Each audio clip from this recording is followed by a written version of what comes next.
J'ai grandi dans une Allemagne, à mon époque, où la conviction religieuse, l'orientation sexuelle, la couleur de peau, tout cela n'avait aucune importance. Aujourd'hui, tout est présenté de façon très moralisatrice et on nous monte tous les uns contre les autres. Et je suis fermement convaincu que si nous arrivons à calmer un peu nos ardeurs, à nous relever, à relever la tête et à dire que les évidences de l'état de droit doivent rester des évidences de l'état de droit. Et peu importe ce que tu crois ou à quoi tu ressembles, la seule question qui compte, c'est qu'est-ce que tu peux apporter à la société? Toi et moi, nous avons aussi été intégrés dans la société par nos parents, où il s'agit de savoir vivre, de vivre ensemble, d'écouter, de discuter, de se disputer, d'aller vers les autres, de trouver des compromis, de rester fidèle à ses propres convictions. Tout cela relève de l'intégration culturelle.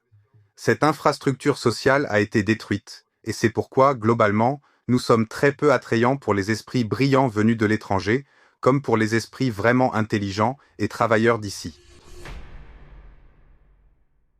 Manuel Osterman, je me réjouis de cette conversation et de ta présence aujourd'hui. Merci pour l'invitation. Manuel, j'ai moi-même été enseignant et fonctionnaire pendant des années, tout comme toi. Et quand on est dans ces systèmes, on voit sans filtre où l'État a des faiblesses. Mais tu vas encore plus loin avec tes critiques. Tu critiques en permanence et publiquement le système dont tu portes l'uniforme. Y a-t-il encore des voix en interne qui t'ont traité de traître? Je ne sais pas s'il existe des voies internes à ce sujet. Le fait est que dans une administration aussi gigantesque que la police, il y aura certainement des personnes qui ne sont pas forcément d'accord avec ce que je dis ou la façon dont je me positionne. Je pense aussi qu'il ne faut pas chercher à plaire à tous, sinon on devient l'idiot de chacun. C'est pourquoi, pour être honnête, je ne me suis pas vraiment préoccupé de ça. Et je ne me considère pas non plus comme quelqu'un qui salit son propre nid, mais plutôt comme celui qui essaye de garder le nid uni. Car nous avons manifestement de nombreux déficits politiques et parlementaires qui font que les services de sécurité ont été ou sont encore affaiblis structurellement. Et mon travail n'est rien d'autre que d'être un lobbyiste pour les employés des services de sécurité afin d'obtenir des améliorations maximales, ce qui, au final, sert aussi la sécurité intérieure. Donc, les rares voix qui existent peut-être, ou même certainement, peuvent avoir leur raison d'être. Mais honnêtement, elles ne me laissent pas vraiment impressionné. Je trouve ça tellement fort. Encore la citation de Franz Joseph Strauss, Everybody's darling is everybody's debt, que j'ai vraiment très souvent cité sur la chaîne. Et honnêtement, Manuel, je vois là aussi un parallèle inquiétant avec mon travail d'enseignant. Les exigences pour le baccalauréat ou pour le MSA ont vraiment été massivement revues à la baisse ces dernières années. J'avais des élèves en face de moi qui n'arrivaient pas à faire une seule phrase correcte en allemand. Certains étaient d'origine espagnole, d'autres d'origine portugaise, je précise, car c'était une école germano-portugaise. Pourtant, nous avons fermé les yeux d'une certaine façon.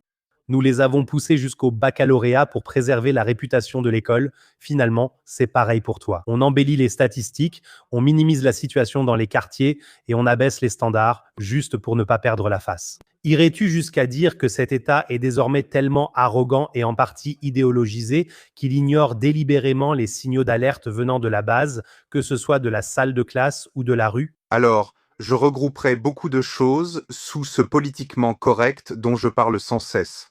Parce que je crois, non, je suis même sûr que ces dernières années, voire ces dernières décennies, une culture s'est installée qui dit ce dont nous ne parlons pas et ce que nous ignorons n'est pas non plus l'objet d'une évolution réelle et problématique. Cela mène bien sûr toujours à une chose, au chaos total, et nous sommes aujourd'hui largement confrontés à ce chaos. Un autre point que je trouve intéressant, dans cette tour d'ivoire qu'on s'est en partie construite, dans cette bulle politique, comme on aime l'appeler, on méconnaît en partie la situation et on croit sérieusement que les citoyens sont naïfs, voire même stupides. Car les gens sur place ressentent directement et de façon réfléchie la réalité brutale.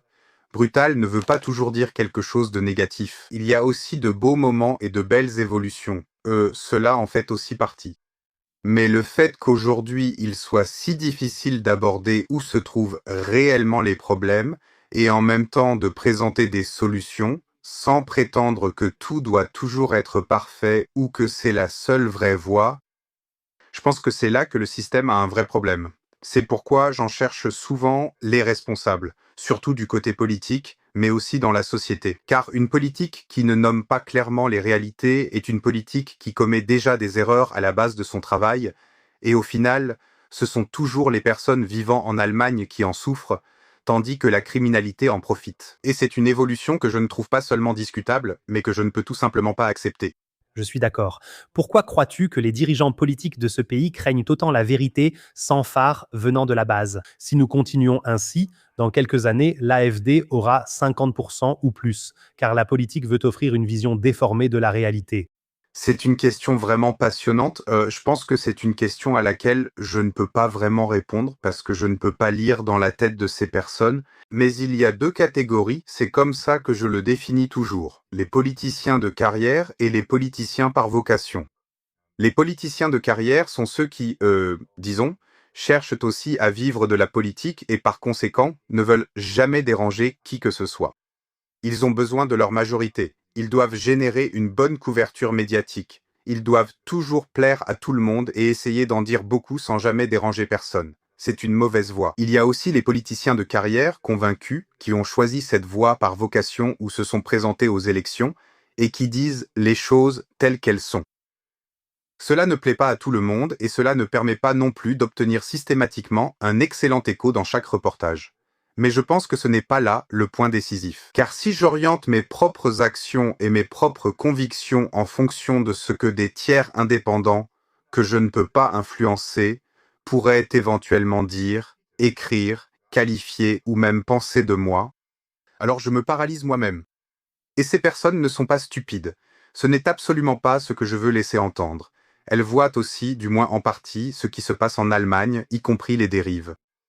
Et le vrai problème dans toute cette histoire, c'est que voulons-nous maintenant faire une politique de façade, une politique dictée par une couverture médiatique flatteuse, et sacrifier pour cela des choses fondamentales comme le sentiment de sécurité subjectif et objectif, la sécurité intérieure, l'éducation et tout le reste? Ou bien nommons-nous les problèmes et empruntons-nous ce chemin difficile en disant clairement qui est responsable de quoi ici et où se trouvaient les problèmes. Et surtout, cela commence aussi par dire oui, nous avons fait une erreur et maintenant nous allons faire les choses différemment. Oui, alors je pense que ce déséquilibre va continuer et tu as soulevé un point très intéressant, si je peux revenir là-dessus. Nous avons aussi eu ce débat sur le cordon sanitaire et ses bêtises. Les extrémistes s'unissent toujours sur un point, peu importe la tendance extrémiste. Attaque frontale contre l'ordre démocratique, ils se ressemblent bien plus qu'on ne le pense. Et surtout, les extrémistes profitent du fait qu'il y a un grand désenchantement envers les politiciens dans ce pays, parce que les gens ne sont pas pris au sérieux. Ce sont ces divisions au sein de certaines parties de notre société et les processus de radicalisation qui en résultent. Cela veut donc dire que ce politiquement correct est en grande partie responsable du fait qu'un extrémisme débordant s'installe en Allemagne. Nous allons en reparler en détail dans un instant. En Allemagne, on a parfois l'impression de vivre dans un jardin d'enfants coincés. Je crois que les véritables piliers de la société, les immigrés qualifiés dont ce pays a besoin, ne veulent en réalité pas venir en Allemagne. Et avec ces taux d'imposition, cette bureaucratie écrasante, cette jalousie sociale qui règne ici en Allemagne, je choisirais définitivement un autre pays. Au lieu de cela, notre système attire exactement ce que tu vois tous les jours dans la rue, ce que j'ai moi-même constaté en partie en tant qu'enseignant à l'époque, beaucoup de personnes non qualifiées. Et tu viens justement d'évoquer à plusieurs reprises cette mentalité du politiquement correct et du risque zéro qui compromet en partie notre avenir parce que justement, à cause de notre politique, on fait fuir des types, des personnes performantes et le principe du mérite est complètement sacrifié ou échangé contre l'assistanat.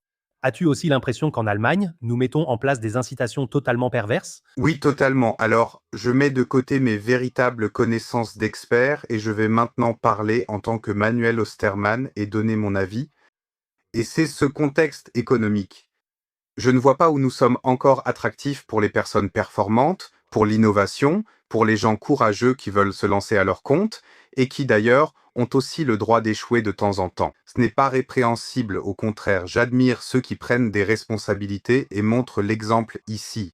Nous l'observons aussi chez les grandes entreprises et dans les chiffres de faillite des entreprises moyennes et petites. Même les plus compétents et courageux ici subissent sans cesse des obstacles. Il y a l'émigration vers l'étranger qui accueille volontiers ces travailleurs qualifiés. Oui, c'est tout à fait compréhensible. Et d'un autre côté, nous disons que nous sommes un pays en plein changement démographique, ce qui est effectivement le cas, et que nous avons besoin de travailleurs qualifiés. Et cela aussi, c'est un fait. Eh bien, quels travailleurs qualifiés voulons-nous alors? Nous disons, nous vous offrons une attractivité minimale, mais nous voulons quand même votre expertise. Est-ce donc l'offre que nous faisons au monde pour attirer les esprits les plus brillants? Je trouve cela problématique. Maintenant, je reviens au débat politique interne et je mets de côté mon opinion. De fait, lorsque nous regardons cette crise migratoire, et je dis délibérément crise, car elle se compose de deux éléments qui la définissent. La surcharge des infrastructures sociales, pour reprendre les mots de Gauck, notre cœur est grand, mais nos moyens sont limités, et il y a aussi la criminalité. Et il n'y a rien à embellir là-dessus. Lorsqu'un groupe représentant même pas 2% de la population totale est responsable de plus de 50% des infractions violentes, nous voyons déjà ici un déficit classique. Cela a de nombreuses causes. Mais ce n'est pas la définition de travailleurs qualifiés qui enrichiront notre société et notre pays. Pourquoi ces personnes viennent-elles? Parce que nous avons un système d'aide sociale excessivement généreux. Et c'est pourquoi je dis toujours, lorsque des personnes viennent en Allemagne et déposent une demande, il faut d'abord leur fournir un lit, du pain et du savon. La Cour administrative supérieure l'a déjà établi en 2021 par décision judiciaire concernant les normes d'hébergement dignes pour les personnes. Et si nous disons alors, tu ne recevras pas d'argent ici, mais tu recevras tout ce qu'il faut pour garantir cette dignité humaine de manière évidente et claire. Et si ta demande est maintenant rejetée, tu dois aussi quitter le pays. Je pense qu'alors, nous aurons une nouvelle culture du débat et une criminalité réduite. Un point très important pour moi que tu as aussi évoqué. Le fait que nous mélangeons tout et que nous ne nommons pas clairement la réalité, cela y contribue aussi d'ailleurs.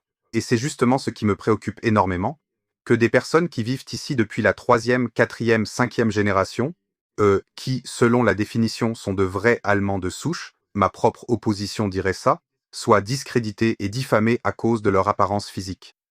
J'ai grandi dans une Allemagne, à mon époque, où la conviction religieuse, l'orientation sexuelle, la couleur de peau, tout cela n'avait aucune importance. Aujourd'hui, tout est présenté de façon moralisatrice et on nous monte tous les uns contre les autres. Et je suis fermement convaincu que si nous laissons retomber un peu la pression, que nous nous relevons, que nous redressons notre couronne et que nous disons les principes élémentaires de l'état de droit doivent le rester. Et peu importe ce que tu crois ou à quoi tu ressembles, la seule question est que peux-tu apporter à la société? Et si tu as une réponse claire à cela et que tu as cette infrastructure sociale, c'est pourquoi je parle toujours d'intégration. L'intégration n'est pas une question qui concerne uniquement la migration. Toi et moi, nous avons aussi été intégrés dans la société par nos parents, où il s'agit de savoir vivre, de vivre ensemble, d'écouter, de discuter, de se disputer, d'aller vers l'autre, de trouver des compromis, de rester fidèle à ses propres convictions. Cela fait partie de l'intégration culturelle. Et je crois que c'est cette infrastructure sociale qui a été détruite, et c'est pourquoi, si on regarde globalement, non seulement économiquement, mais aussi moralement, en réalité, et socio-économiquement, nous sommes totalement inattrayants pour les esprits brillants de l'étranger, mais aussi pour les esprits sacrément brillants et travailleurs du pays. Tu l'as vraiment, vraiment bien exprimé à l'instant, surtout le point concernant l'infrastructure sociale, justement ce point sur l'infrastructure sociale. J'ai l'impression qu'en Allemagne, on ne veut plus que des gens conformistes, sans personnalité, toujours d'accord. Vraiment cette garderie coincée dont j'ai parlé. Si on parle maintenant de l'équipe nationale de football, vraiment en quelques phrases seulement, il y a ce footballeur Antonio Rüdiger. C'est un joueur de génie. On peut en penser ce qu'on veut, mais au moins, il a du caractère et sa propre personnalité. Il y a quelques mois, ou peut-être il y a un an, il y a eu cette scène où il a publié un post en train de prier. Ensuite, il s'est fait démolir pendant des mois par les médias traditionnels, par Axel Springer et compagnie, parce que, en tant que joueur de l'équipe nationale, il faisait ce geste de prière devant la caméra. Je trouve que notre identité et nos origines, même si on veut se sacrifier pour ce pays, et je veux dire, il est patriote jusqu'au bout, sont un peu dénigrés dès qu'on dérange un peu. Et maintenant, dans l'équipe nationale, tout le monde crie, tout le monde réclame des gars avec du caractère. Mais au fond, on est aussi un peu mis de côté si on ne rentre pas dans le moule. C'est très différent d'autres pays qui, eux, célèbrent cette multiculturalité. Et il y a aussi, par exemple, du côté chrétien, il y a par exemple Ta qui a été vu en train de prier avec des coéquipiers au centre du terrain. Encore une fois, pendant des jours, des valeurs communes sont aussitôt détruites par le public. Je trouve cette tendance très inquiétante en Allemagne. Peu importe la confession religieuse, Oui, je pense que c'est aussi une grande frustration que les gens ressentent. Je ne crois pas qu'ils veuillent forcément se disputer ou être constamment indignés, mais je pense que la frustration maximale, peut-être même la peur existentielle, s'exprime là où elle n'a en fait pas sa place. Ne serait-il pas fantastique de laisser le football être simplement du football? Si nous fêtions comme les Norvégiens, si nous célébrions la gloire et si nous étions simplement fiers de ce que nous avons accompli dans le contexte sportif, est-ce que ce ne serait pas bien si nous n'avions pas de débat politique, pas de main devant la bouche et pas de débat interminable sur les drapeaux arc-en-ciel, ni de débat religieux, mais simplement du football. Nos gars, les meilleurs que nous ayons, avec Dix 110% d'engagement pour l'équipe nationale allemande, pour l'Allemagne. Ensuite, nous pourrons volontiers discuter pour savoir s'ils ont échoué sportivement. Parenthèse, à mon avis personnel, ils l'ont fait. Je ne veux pas de débats annexes. Allemagne, ton compte d'été est mon vœu sincère. D'autres nations montrent l'exemple. Que de belles histoires vécues. Cap-Vert, Norvège, les Néerlandais, qui ont mis l'ambiance partout où il y en avait. Le football était quelque chose qui unit, un excellent instrument d'intégration sociale, de cohésion, d'identification, de diversité. Je pourrais continuer comme ça éternellement. Et d'un autre côté, jetons un œil sur les services de sécurité. Là aussi, nous avons sans cesse ce débat. Un de mes meilleurs collègues, musulman pratiquant, est le premier à se porter volontaire pour travailler le 24 décembre afin que d'autres puissent fêter Noël. Dans ces services de sécurité, ce débat n'existe pas vraiment. Je veux aussi préciser une chose. Voilà pourquoi je ne comprends pas et j'ai un problème avec les déclarations politiques sur les bâtiments administratifs. Neutralité de l'État dans l'exercice des fonctions. Point final. Qu'il s'agisse d'un voile, d'une kippa, d'une croix ou d'un autre symbole religieux, cela n'a pas sa place, par exemple. Un policier, un agent de police en uniforme ne doit porter aucun de ces symboles. Ils peuvent croire ce qu'ils veulent, tant que cela est conforme à la Constitution et ne viole pas les lois pénales. Mais la neutralité de l'État. Chaque personne a le droit de rencontrer un agent de police en uniforme qui, dans l'exercice de ses fonctions, est absolument neutre et uniquement engagé envers le droit et la loi. Si nous étions d'accord là-dessus, le débat serait déjà réglé. Mais ce que je viens de dire va encore mener à une discussion. Mais je pense qu'il est important de rester calme et de dire que quiconque place la conviction religieuse, quelle qu'elle soit, au-dessus de la neutralité de l'État, ou pour le dire autrement, quiconque place la neutralité de l'État en second plan, n'a rien à faire dans un uniforme de police. Point final. je trouve ça très fort. Parlons un instant de ta dernière phrase. Lit, pain et savon, c'est aussi une phrase qui est souvent affichée par Björn Höcke. Parlons-en. Imaginons un scénario en 2029 où l'AfD, ou quelques années plus tard, l'AfD aurait la majorité absolue. Essayons d'imaginer ensemble un tel scénario. Si on pousse ce sujet de l'expulsion jusqu'au bout de manière pragmatique, tu viens de mentionner ces 2% qui seraient responsables d'environ 50% des délits.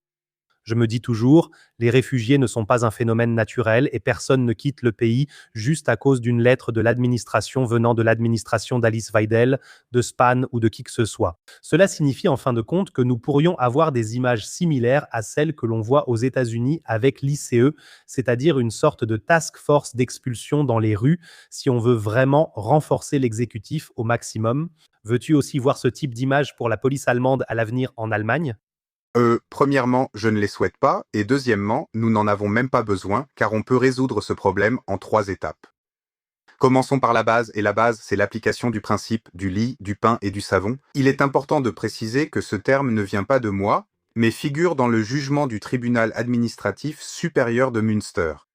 Euh, Et on fait toujours comme si nous commencions à traiter les gens de manière indigne, dès lors que nous appliquons et faisons respecter les principes évidents de l'état de droit. Ce n'est pas le cas. Si nous mettons donc fin à ces prestations financières excessives, comme le font aussi les Danois, Cela conduit automatiquement à une réduction maximale de l'immigration vers l'Allemagne. Nous avons donc déjà mis en place l'instrument essentiel en disant que nous avons besoin de réduire la pression migratoire afin de ne pas être dépassés par les questions d'infrastructure. Maintenant, la question se pose naturellement. Comment pouvons-nous aussi faire sortir du pays les personnes qui sont déjà ici? La première étape concerne bien sûr celles que nous avons déjà et qui se trouvent dans les établissements pénitentiaires.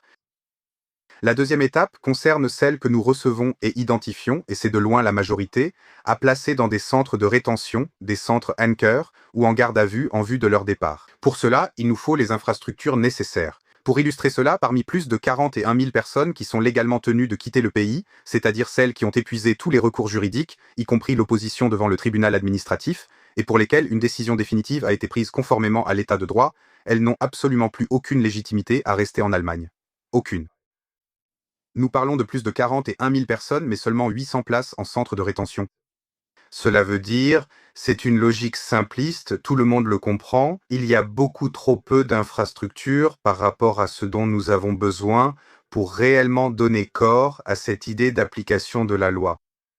Si nous installons donc réellement des centres de rétention, des centres anchors, des centres de détention pour y placer les personnes et les renvoyer ensuite dans leur pays d'origine, ce serait la deuxième étape. Il est aussi crucial que ces personnes renvoyées soient soumises à un mandat d'arrêt et à une interdiction de retour. Si elles tentent de revenir en Allemagne, elles seront immédiatement détenues et expulsées, sans procédure longue. C'est essentiel. La troisième étape porte sur la façon de traiter les personnes bénéficiant d'une protection subsidiaire, c'est-à-dire celles reconnues ou en séjour toléré pour cause de persécution ou pour d'autres motifs. Comment imposons-nous à ces personnes des obligations de pointage afin que nous sachions toujours où elles se trouvent? Et s'ils ne respectent pas cette obligation de pointage, ils sont recherchés et entrent alors en procédure d'expulsion. D'abord au centre de rétention, puis expulsés. Je crois que l'Allemagne est actuellement très forte, ou même trop forte, pour définir un problème à chaque solution, au lieu de trouver une solution possible à chaque problème.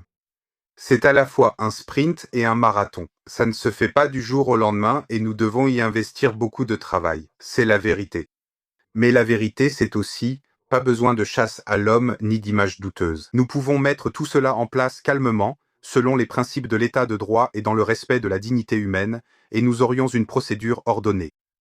Et il fait aussi partie de la vérité que le taux de reconnaissance des demandeurs de protection est bien inférieur à 15%. Voilà. Ce que je veux dire par là, c'est que plus de 85% des demandes ne sont pas fondées en droit. Elles n'ont aucune légitimité. Il est donc essentiel de distinguer à l'avance réfugiés et migrants. Les migrants sont ceux qui souhaitent venir en Allemagne. Je voudrais aussi préciser, je peux parfaitement comprendre, d'un point de vue moral, chaque départ individuel, que ce soit dans la perspective d'une vie économiquement meilleure ou l'infrastructure sociale, mais cela ne doit pas être la référence du débat intérieur allemand. Nous ne sommes pas, le service social du monde entier. Mais comment pouvons-nous réellement aider les gens selon nos obligations humanitaires? Et cela n'est possible que si notre infrastructure sociale libère des capacités. Et c'est pourquoi je dis, les gens n'ont pas besoin de dépeindre ce scénario apocalyptique. Avec des mesures intelligentes, installées peu à peu, nous maîtriserons ce problème de manière structurelle, automatiquement, sans que personne ne soit lésé, sans traiter quiconque indignement, ni violer les principes fondamentaux de l'état de droit. Sur ce point, je suis totalement avec toi. Je pense que la meilleure façon de réduire radicalement les flux de réfugiés serait d'abord d'arrêter de participer à toutes les guerres d'agression que nous avons contribué à organiser par le passé, ou bien à toutes les atrocités commises par les Américains. Les réfugiés ne sont pas un phénomène naturel. Les réfugiés, les flux de réfugiés, en particulier vers l'Allemagne, sont vraiment organisés à l'échelle mondiale. Je pense que ma position, c'est l'AfD multiplié par 100 si possible. C'est aussi la position de toutes les nations où la migration fonctionne. Soit tu apportes de l'argent, soit tu apportes des qualifications, soit tu viens pour travailler, tout le reste n'existe tout simplement pas là-bas. C'est bien ce principe du lit, du pain et du savon dont tu parlais. Apporter une valeur ajoutée à la société est important, mais venir seulement pour être pris en charge crée la tension entre Allemands et non-Allemands. On se dit, j'ai travaillé dur 40 ans dans ce pays et maintenant, quand j'aurai besoin d'aide, l'État me dit qu'il n'y a plus d'argent. C'est vraiment ça. Et si on regarde par exemple au Canada ou à Dubaï, où la migration fonctionne encore vraiment, là-bas l'exécutif est très fort. Et si tu enfreins la loi là-bas, on ne parle même pas de viol collectif ou de coups de couteau ou autre. Ces personnes-là seraient probablement expulsées immédiatement avec toute leur famille. L'État doit absolument reprendre le dessus sur toutes ces questions. Je ne me permets pas de juger parce que je ne peux pas comprendre cela, ni émotionnellement, ni disons historiquement. Je ne suis pas sur cette terre depuis assez longtemps pour ça. J'imagine la première génération de travailleurs immigrés et c'est pourquoi je dis que l'Allemagne a montré que nous ne savons pas intégrer, car l'intégration n'est pas à sens unique. Ils sont venus en Allemagne. On ne les a pas pris en compte, franchement. Tout le monde s'en fichait. Ils ont été entassés dans des ghettos du moment que leur force de travail convenait, parce qu'ils allaient bientôt repartir de toute façon. Heureusement, les choses se sont passées autrement. Euh, Ces personnes ont tout obtenu à la sueur de leur front. Je ne veux même pas savoir à quel point les conditions étaient difficiles, ni à quoi ils ont été confrontés. Et je crois fermement que beaucoup de personnes issues de ces milieux, pour qui rien n'allait de soi, ont dû tout gagner de la manière la plus dure dans cette société de performance, jusqu'à pouvoir s'asseoir légitimement dans un bar et faire partie de la société. Ce sont eux qui observent la situation et se demandent « Mais qu'est-ce qu'on fait ici ?» Voilà ce que j'ai retenu de nos discussions. Et là aussi, il faut peut-être changer de perspective et dire « D'accord, si on ne veut pas m'écouter ou si on ne trouve pas mon avis précieux, tant pis, je ne peux pas l'exiger et je ne peux pas le demander à qui que ce soit, mais écoutez donc ces personnes-là. Je le fais volontiers car je trouve intéressant de connaître leur point de vue. Je peux vraiment dire que leur désespoir face à l'évolution actuelle des choses, notamment sur le plan sociétal, et la direction que nous prenons, n'est pas totalement infondé. Beaucoup de ces personnes ou la communauté iranienne, surtout en ce qui concerne l'islamisme, les femmes, beaucoup de choses où nous avons un grand potentiel dans notre société, avec des personnes qui pourraient nous alerter sur des régimes ou des dérives, car elles ont déjà fui cela. Mais d'une certaine manière, une partie de notre société n'est pas capable d'écouter l'autre, de le laisser s'exprimer et de réfléchir. C'est dur, je trouve ça toxique. Tu viens de soulever un point très important et je dois te dire que la mystique islamique, la mystique chrétienne, la mystique juive sont de formidables enseignements de sagesse. Et si nous portions en nous ne serait-ce qu'un peu de ces enseignements de sagesse et que nous les vivions, le monde serait bien, bien plus paisible. Mais un islam politique, comme tu viens de le laisser entendre, n'a évidemment rien à faire ici en Allemagne, et je trouve qu'il vient aussi d'une forme de manque. Si tu dois, d'une manière ou d'une autre, faire du prosélytisme pour présenter ta foi comme supérieure, ça ne peut être que négatif. Donc je pense que lorsque de telles choses sont observées, cela devrait être sévèrement sanctionné selon moi. Pas seulement en Allemagne, mais aussi souvent dans les pays d'origine. S'ils prêchent leur foi là-bas, ils risquent de ne jamais revoir la lumière du jour dans ce monde. Donc je pense que l'État doit vraiment, d'un côté, il doit intervenir beaucoup plus fermement, mais d'un autre côté, il doit aussi protéger, dans une certaine mesure, ces 99% de personnes qui veulent simplement vivre leur foi paisiblement. Je suis tout à fait d'accord avec toi. Je dis toujours que nous avons une formidable loi fondamentale. Et dans cette loi fondamentale, il est aussi question de la liberté de religion. Bien sûr, elle comporte des limites, mais là aussi, il faut faire la différence. Et je trouve toujours ces débats marginaux très intéressants. J'en fais un sujet très important, je n'en fais absolument pas mystère de l'islamisme. Et puis certains me reprochent de viser tous les musulmans, d'autres disent que je parle mais que je devrais viser l'islam. Je me retrouve donc dans cette tension. Et je reste totalement têtu là-dessus. L'islamisme, l'islam politique, peu importe comment on veut l'appeler, prévoit déjà dans ses principes fondamentaux, dans sa conviction manifeste, l'introduction de la charia et du califat, et cela est donc contraire à la Constitution.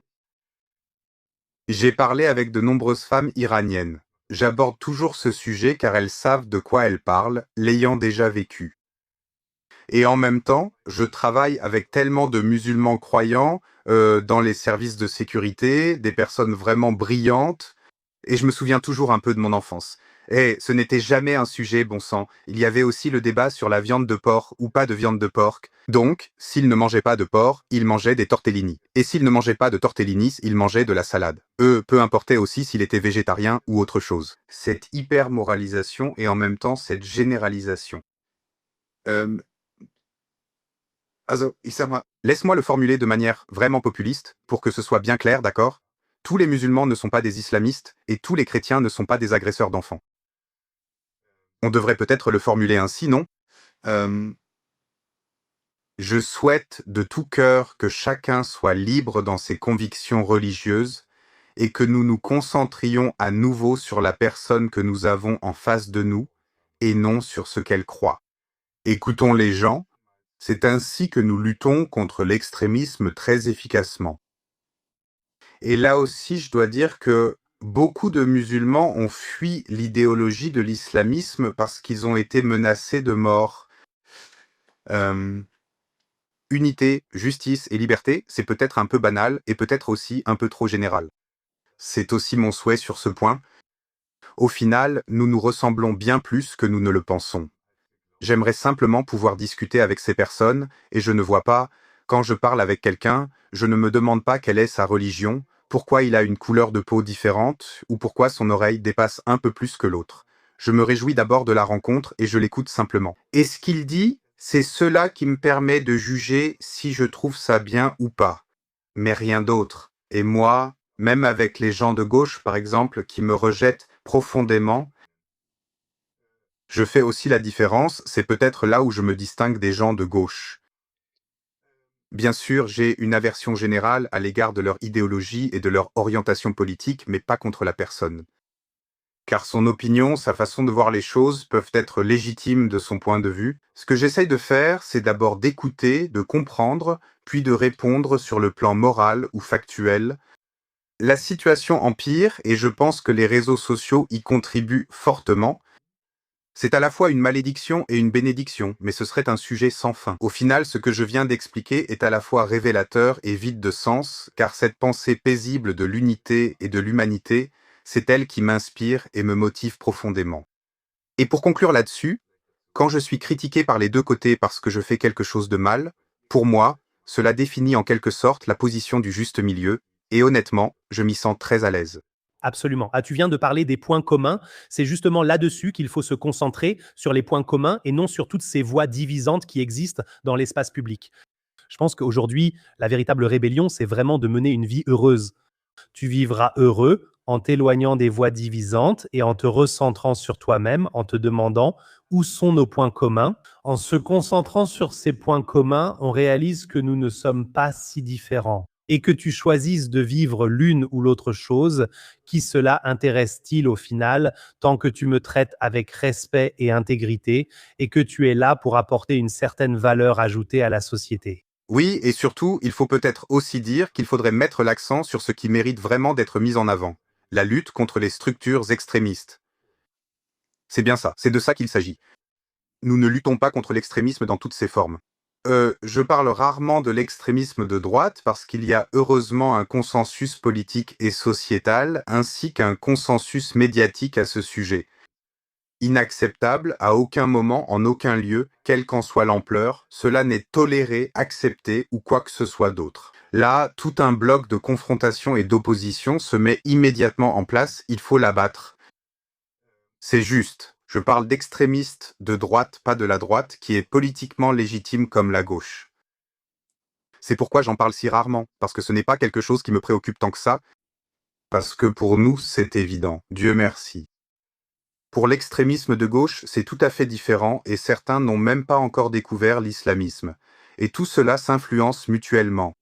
Si on y réfléchit, si je laisse passer une forme d'extrémisme, que je la rends taboue, que je l'ignore ou que je la minimise parfois, l'autre en profite. Les extrémistes de droite n'ont aucun intérêt à une lutte résolue et conforme à l'état de droit contre les extrémistes de gauche et inversement. Donc moi, c'est ça qui me préoccupe autant. Je parle d'islamisme et d'extrémisme de gauche car il faut les inscrire plus fermement à l'ordre du jour. Les ONG, les financements croisés, à quel point c'est radical. Regarde donc le congrès du parti AfD, ce qui s'est passé en amont. Ils ont appelé à cela publiquement. Je ne parlerai même pas de l'assaut du congrès du parti ni des tentatives pour l'empêcher. Ce comportement antidémocratique est pire encore. Ils ont publiquement appelé à arrêter de jeter des bouteilles sur les flics, prenez des pavés parce que ça leur fait vraiment mal. Ou pour le dire autrement, voici le mode d'emploi parfait pour savoir comment vous pourriez, en acceptant au moins qu'ils deviennent aveugles, voire les tuer. Où est l'indignation, bon sang? Et c'est précisément le point. Et si je ne mets pas clairement ce danger au centre du débat, ou si je ne parle pas des situations de menaces, des ostracismes sociaux systématiques, des dénonciations auprès de l'employeur, etc., il y a beaucoup d'exemples dont je pourrais moi-même témoigner, alors là, on a un problème. Là, on a un problème. Et c'est justement là-dessus que je veux attirer l'attention encore et encore. J'ai toujours affirmé avoir un immense privilège dont je suis très reconnaissant, et maintenant je peux dire que j'ai désormais une audience plutôt correcte. Je ne gagne pas d'argent avec ça, je ne fais pas de publicité, je fais tout cela tout seul, je ne veux pas non plus gagner d'argent avec ça. Mon exigence est d'en faire un usage responsable et de mettre en avant des sujets ou des personnes qui méritent d'avoir de la visibilité afin de leur offrir cette visibilité. Il faut une action globale et sans compromis dans le respect de l'état de droit contre toutes les formes d'extrémisme, mais nous ne le faisons pas. C'est là que j'ai un problème. Je suis d'accord avec toi et je pense que l'audience que tu as construite ici fait aussi que, dans une certaine mesure, tu es intouchable au sein de l'appareil, au sein du système, parce qu'ils savent très bien que tu as derrière toi une immense armada de soutien. Je trouve bien que tu aies tout construit et défendes ta position avec conviction. De toute façon, je ne comprends pas l'hystérie autour de l'AfD ici. Toute la misère dans ce pays n'est pas la faute de l'AfD. Ce sont les partis du système qui en sont responsables. L'AfD n'a jamais eu de responsabilité gouvernementale. Elle peut toujours pointer les problèmes depuis l'opposition, ce qui est confortable pour elle. Mais au final, au moment où nous parlons sans cesse uniquement de l'AfD, ne devrions-nous pas parler de l'échec de tous les partis du système, qu'ils soient verts, noirs, rouges, peu importe. Mais au fond, nous devons passer toute la journée à parler uniquement des partis du système. Mais ce qui se passe ici, c'est en fait du gaslighting à l'état pur. Et j'ai voté pour l'AfD 2 fois par le passé. Pas parce que je suis un fervent partisan de l'AfD, mais simplement parce que je me disais qu'il n'est pas possible que vous n'ayez qu'une seule réponse à tous ces énormes problèmes dans ce pays, pointer du doigt l'AfD et le cordon sanitaire. C'est pour cela que je les ai déjà choisis 2 fois. Je ne sais pas si je les choisirai à nouveau, car leur programme ne me convainc plus ou j'ai une autre vision de la vie. Je pense que le Messie est en toi, tu prends ta liberté, qui n'est jamais donnée dans la vie, et ce n'est pas une Alice Weidel, un Jens Spahn ou quiconque qui te la donnera. Je regarde toujours le programme. Si je suis convaincu, je mets une croix, sinon je ne vote pas ou je choisis un autre parti. Mais toute cette hystérie, ce que tu viens de décrire, si ces mots ont vraiment été prononcés par l'Antifa, ce sont eux les extrémistes sur lesquels nous devrions nous concentrer. Et pas non plus sur un quelconque congrès de parti ou sur un mot comme remigration qui aurait été prononcé par tel ou tel politicien. Oui, je suis d'accord. Il faut rappeler qu'un congrès de parti est une obligation légale inscrite dans la loi sur les partis. Et un devoir démocratiquement légitimé, si on veut. Donc de quoi parlons-nous vraiment ici? Autrement dit, imagine ce qui se serait passé si le parti de gauche ou les Verts avaient voulu tenir leur congrès et que cela était venu de la scène d'extrême droite. Eh ben. Je crois que cela remplirait encore les pages aujourd'hui, et à juste titre. De l'autre côté, c'est maigre, il faut le dire. On peut le dire, et peut-être faut-il même en faire le reproche aux médias, pas à tous, mais peut-être à certains. Euh, Avec tout ce spectre politique, j'aimerais peut-être abréger un peu. Je vis dans une démocratie, j'aime la démocratie, et je sais que la démocratie, c'est tout sauf une évidence. La démocratie a toujours besoin d'une volonté absolue pour la défendre, pour la protéger, parce que la démocratie est un instrument très fragile, et elle n'est forte que lorsqu'elle a des personnes fortes pour la soutenir. Voilà, c'est ma conviction fondamentale. Je ne suis pas devenu policier pour rien. J'ai prêté serment et je le prends très au sérieux. Et ce serment ne dit pas non plus « Sois loyal et fidèle à un gouvernement ». Ce n'est écrit nulle part. Il est écrit « Sois fidèle à la Constitution ». Point final. Pourquoi est-ce que je dis ça? Parce que ça colle parfaitement à ce débat sur le cordon sanitaire. Je le ferai tomber direct avec mon cul. Un parti qui n'est pas interdit, qui est autorisé à se présenter aux élections par le directeur fédéral ou régional des élections. Un parti qui siège au Parlement, légitimé par le peuple, doit avoir accès à tous les moyens démocratiques de la même manière. Cela n'a rien à voir avec le fait que je sois d'accord sur le fond ou que j'apprécie les personnes qui y portent des responsabilités, c'est simplement une évidence. Cela s'applique à l'AfD comme à tous, y compris Die Linke, de la même façon. Point final, c'est tout. Alors je ne peux pas non plus ignorer la plus grande force d'opposition de la République fédérale d'Allemagne. Cela ne fait que la renforcer. Et maintenant, il y a quelque chose qui relève de mon exigence morale personnelle. Actuellement, nous faisons de la politique qui consiste à dire « j'ai une conviction politique, mais si l'AfD la partage, ce n'est plus la mienne ». Point final, juste ou faux, cela n'a plus d'importance. Je ne peux donc pas faire de la politique en affirmant « voici mon parti, mon programme, j'irai jusqu'au bout sans pitié ». Tout parti qui veut voter avec nous est le bienvenu, car il s'agit de nos positions. Une politique qui s'oriente selon le fait que, soi-disant, les bons votent avec nous, c'est une politique qui va mener le pays droit dans le mur. Et maintenant, ne nous voilons pas la face. Ma prévision, c'est important, c'est mon avis. Si nous continuons comme ça, ils ne pourront de toute façon pas être empêchés, peu importe qui. Et je plaide toujours pour cela, c'est ma propre exigence. Je me lève le matin, j'ai une conviction intérieure. La conviction intérieure ne signifie pas que j'ai raison sur tout ce que je dis, j'accepte volontiers d'être convaincu du contraire. Mais pour cela, il faut des arguments, de bons arguments. Mais je défends une cause. Que ce soit l'AfD qui, disons, reprend mes citations au Parlement, ou que ce soit les partis de gauche, cela m'est égal. J'ai déjà été confronté à cela. Un jour au Parlement régional, l'AfD m'a cité à propos de la migration, et ensuite on m'a appelé pour me dire « Oui, l'AfD t'a cité », et j'ai répondu « Félicitations ». Un homme politique compétent a reconnu la réalité. Point. Il y a eu une grande indignation. Comment peux-tu dire une chose pareille? Eh bien parce que c'est la vérité.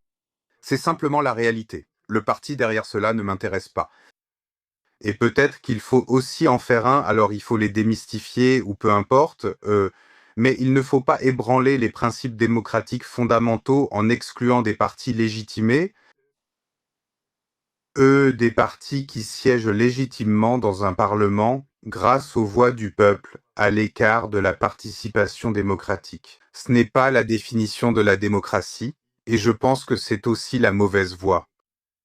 Je crois qu'un regard sur l'histoire nous enseigne que nous devrions défendre courageusement, ouvertement et fermement nos sujets, et cela va de Die Linke à l'AfD, tous les partis de la même manière, dans la même harmonie, et à la fin, c'est de toute façon le chef sur le ring qui décide. Au final, c'est le peuple qui décide. Je suis entièrement d'accord avec toi. J'en suis fermement convaincu, en 2029, l'AfD, au plus tard, 3 ou 4 ans plus tard, lorsque l'alliance anti-AfD s'effondrera, aura la majorité absolue. Et si les partis du système s'occupaient vraiment du contenu, l'AfD aurait aussi rapidement 5, 10, 15% de moins. Mais je pense que oui, il y aura certainement un vent assez autoritaire qui soufflera en Allemagne. Qu'est-ce que tu penses qui va évoluer positivement pour la police si l'AfD gouverne d'une manière ou d'une autre après 2029? Tu penses qu'il y aura énormément d'argent investi dans le travail de la police? Je ne peux pas juger cela. Et je reste toujours prudent à ce sujet, parce que les déclarations d'intention rhétoriques venant de l'opposition sont toujours faciles à faire sur le fond. On les dit sans se soucier de leur réalisation. Je pense que la réalité n'est tout simplement pas aussi simple que le conte de fées qu'on imagine ou qu'on se représente. La politique, ce sont des alliances complexes qui doivent aussi être pensées à l'échelle européenne. Je voudrais peut-être dire ce qui fonctionne bien en ce moment, et c'est l'action du ministre fédéral de l'Intérieur, Alexander Dobrindt, car il est rare de voir un responsable politique qui, pour sa première initiative, ne mise pas sur de belles mises en scène pour obtenir une couverture médiatique favorable, mais change structurellement de petites choses pour le bien des employés, qui se placent devant eux pour les protéger. Il faut peut-être le souligner davantage. Nous avons un ministre fédéral de l'Intérieur vraiment fantastique. Après la catastrophe précédente, nous vivons une sorte de guérison. Et tout ne va pas mal non plus. Tous les politiciens ne sont pas idiots, certains sont même très bons.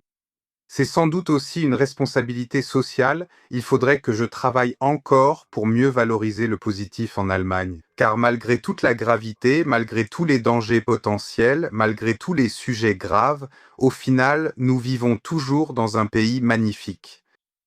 Et aussi dans un pays qui est solide, avec des gens formidables, avec beaucoup de créativité. Peut-être nous manque-t-il encore ce positif qui unit, et pas seulement le négatif. On me demande souvent, Manuel, pourquoi tu t'infliges encore tout ça?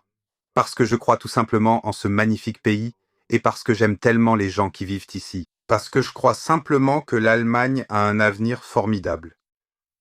Animé par cet idéal et cet optimisme, je me lève chaque matin en pensant c'est reparti pour un nouveau jour. Même si la réalité fait parfois mal et même si les sujets sont très difficiles, je crois qu'il est important d'en parler tout simplement et, en même temps, de ne pas perdre de vue le côté positif. Je peux dire pour ma part que j'ai un cercle d'amis formidable, j'ai une famille formidable, j'ai la meilleure épouse du monde à mes yeux, j'ai une vie géniale. Dans 1000 autres pays, je n'aurais rien de tout cela, peu importe mes efforts. Donc, en ce sens, l'Allemagne n'est pas le pire pays et c'est ma conclusion positive parce que je ne veux pas toujours finir sur une note négative. En tout cas, je suis aussi un patriote dans l'âme. J'aime ce pays, j'aime ces gens. Je trouve ça vraiment bien que tu aies encore souligné ces aspects positifs, mais j'ai encore une dernière question à te poser. Si dans 5 ans, tous les criminels devant être expulsés ont été renvoyés et que la criminalité ne baisse toujours pas, qui sera responsable alors? Alors, premièrement, c'est absolument impossible que nous puissions réaliser cela en 5 ans. Qui sera alors responsable? C'est simple. Nous examinons chiffres et faits, car il ne s'agit pas de la nationalité, car ce n'est pas la nationalité qui définit la criminalité, mais la socialisation. Et si le niveau de criminalité est tout aussi élevé, cela montre de façon impressionnante ce que j'ai dit au milieu de notre conversation, à savoir que l'infrastructure sociale a échoué. C'est pourquoi la sécurité intérieure ne commence pas par un débat au sein de la police, car c'est là qu'elle se termine, mais par la question du devoir d'éducation à la maison, ou par l'État, et entre parenthèses, certainement pas par l'État, car il n'en est pas capable. C'est ainsi que je répondrai à la question, car encore une fois, je ne définis pas les nationalités et les responsabilités pour les délits, mais la socialisation dans les pays ou au sein de la famille. Et cela peut concerner des Allemands, des Italiens ou Dieu sait d'où encore. Et je pense que si on voulait vraiment regarder cela, et tu le sais déjà grâce à ton expérience professionnelle passée, alors cela nous rendrait vraiment malades. En tout cas, peut-on déjà teaser ton livre que tu vas sortir début 2027? Il y aura certainement un livre, sur quoi il portera exactement, je l'annoncerai plus tard, mais je pense qu'il sera aussi critique envers la société que le premier. Très bien, j'attends avec impatience notre prochaine conversation. Manuel, merci beaucoup pour ta franchise. Je te souhaite, à toi et à ta famille, tout le meilleur et à la prochaine. Merci pour l'invitation, ça m'a fait plaisir. Je te souhaite aussi le meilleur à toi et ta famille.